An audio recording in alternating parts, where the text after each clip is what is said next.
I volunteer because I want to give back. I volunteer because it's my responsibility.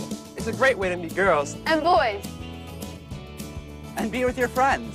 And make new friends. You can change the world. You can change the world. You can start by volunteering. Join Volunteers of America and Major League Baseball players to volunteer. Do good. Feel good. Volunteer. Visit volunteersofamerica.org.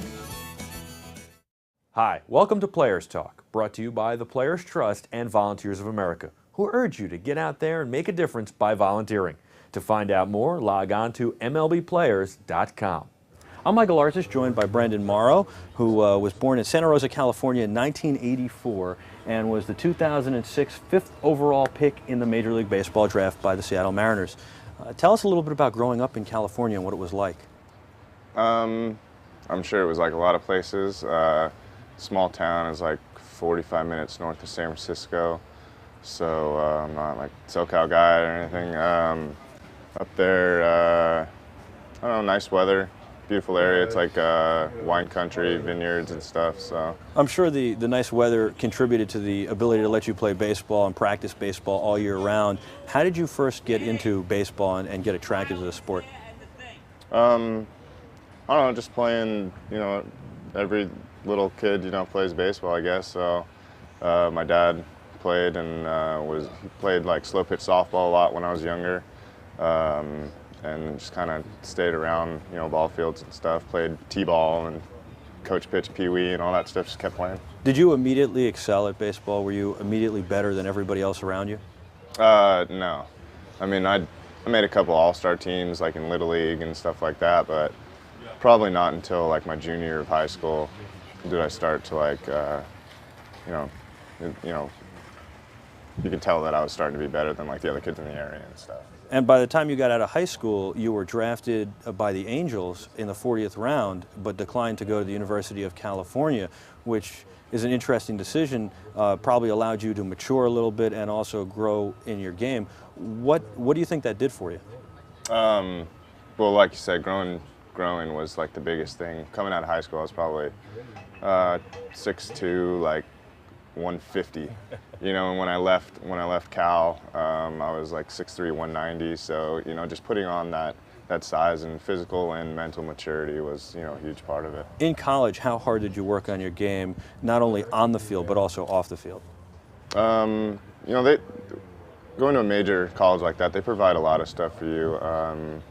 Weight coaches and nutritional advisors and academic, all that stuff. So yeah, we worked hard as a team on and off the field.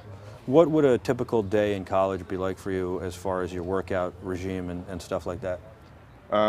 We did all our lifting after practice. I know a lot of places do it like in the morning, so we didn't have to get up that early, but get up, go to class, have lunch, then we'd practice, and then do our lifting after that. And what about when you were drafted by the Mariners? How excited were you? And I mean, I imagine your family was around you. You were pretty ecstatic. What was that like? Take us through it. I was at home, had my laptop like set up on a coffee table, and I was sitting on the couch with my brother, I think, one of my brothers, and my parents and grandparents that live close were there, and we just watched it on the laptop, the internet feed on MLB.com or whatever. And I imagine you guys had a little celebration. Everybody was pretty excited? Yeah, definitely. Yeah, my grandmother's always the most excited. She screams and stuff, so yeah, it's good. Well, talk about the different things that you go through now, what you do as a routine before the game and after the game. We usually, all the relievers on the team usually get here early as a group, and then we'll run and lift a couple times a week, and we always usually run as a group. And then I'll just kind of hang out and wait for batting practice to start, stretch and run, play catch and shag some BP. And then routine during the game is I always get out and stretch like in the 6th inning. I always wonder, how hard is it to be a reliever? You never know when you're going to get that call. You never know if today you're going to be pitching, and you got to get into that mental mindset every day. Yeah, it's just what I'm kind of learning now, this being my 2nd year as a full-time reliever, is just getting into that routine. Same thing every day. Have a have a Red Bull and then stretch in the 5th and 6th innings and you know, kind of lock it in at that point. You know, we can be loose and joke around and stuff before that, but usually things start to quiet down and guys start to get focused about the 5th and 6th inning. Did you have to learn how to do that, or did it kind of come naturally? Yeah, I had to learn how to do that. I started in college and you know, in the minor leagues a little bit, and yeah, it was. You know, it's hard just to kind of get in the swing of things last year, just like traveling so much and being everywhere, and it was pretty hectic. But getting into routine this year has definitely helped me, I think. Talk about the different pitches that you throw, and when you know that you have it, and when sometimes you know that maybe you don't have it that day, and how hard it is to try and turn it on just on a dime like that. Well, my off-speed stuff is what I usually struggle with. I usually have my fastball. I throw a lot of fastballs, so that's usually there. But the off-speed stuff is what'll come and go at times, and that gets frustrating. But you know, I have little keys, like physical kind of mechanical stuff that I'll key in on and try and get that going. Now, off the field, what do you have a special diet? Are there certain things you do or don't do? No, I eat pretty normal. Even being diabetic, I still eat you know, whatever I want. I wear an insulin pump, so it's kind of more flexible than just having like syringes and doing shots that way. So that makes it a little bit easier. I don't stay on too strict of a diet. I'd say I'm in pretty good shape as it is, so I don't really need to watch it that hard. Do you wear the pump when you go out on the field? I wear it in the bullpen for like the first, you know, like I said, the first 5 or 6 innings, and then when I stretch and get ready, it just clips into a little port that I move around kind of on my abdomen, and I just unclip it and wrap it up and store it in my jacket pocket. Very interesting. A role model, definitely show what can be overcome and what can be done as a young guy with diabetes.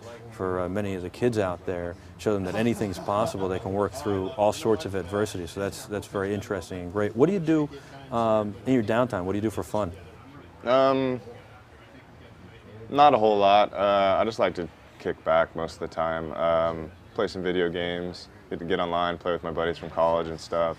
I took up the guitar last year, so we have Guitar Hero or Rock Band? That's actually what got me going. I got that guitar here and I was playing it, and I was like, well, why am I playing this when I could be, you know, learning the actual instrument? So I got a guitar, and it's going slowly, I would say. I could imagine. That's one instrument I don't know if I could handle at all. I look at the drums and think I'd love to do that, but music is very hard, much different than sports, I think. So yeah, definitely. That's pretty cool. Now, I know you're getting into volunteering, especially with diabetes. Are you looking forward to that? Oh, yeah, definitely.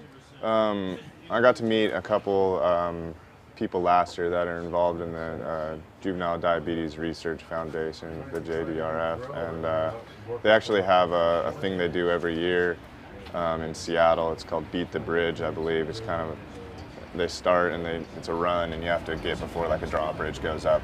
I'm not exactly sure what it was, but met the youth ambassador, little girl, for it last year, and it's tough to see the young kids with it sometimes, because I wasn't diagnosed until I was 18, so that's kind of late onset, but still young. Yeah, definitely.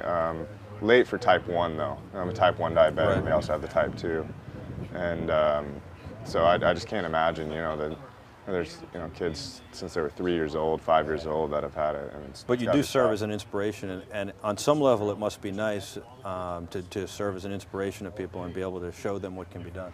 Yeah, definitely. You know, I'll have, every once in a while, a couple times last year, you have people come by the bullpen and kind of flag you down and ask you to come over, and they'll say, oh, this is, you know, little Johnny's got diabetes, he saw you on TV and wanted to come meet you, so that's always nice. Well, that's pretty cool. Brandon Morrow, thank you very much for your time and good luck to you. This is the Players Talk, brought to you by the Players Trust and Volunteers of America, who urge you to get out there and make a difference by volunteering. To find out more, log on to MLBplayers.com. I'm Michael Artis alongside Brandon Morrow. Thanks for watching. I volunteer because I want to give back. I volunteer because I like helping people. I volunteer because I'm good at it. It's a great way to meet girls And boys. and be with your friends. And make new friends. I volunteered because it's my responsibility. And my responsibility. Making others happy. Makes me happy. Volunteering looks really good on a college application. Doing good matters to me. I get high school credits. If we don't help others, who will? I want to be a good example for my kids. My parents taught me to help others. It's my turn to help. I'm making a difference. I want to be somebody's hero. You can change the world. You can change the world. You can change the world. You can start by volunteering. Join Volunteers of America and Major League Baseball players to volunteer. Do good. Feel good. Volunteer. Visit volunteersofamerica.org.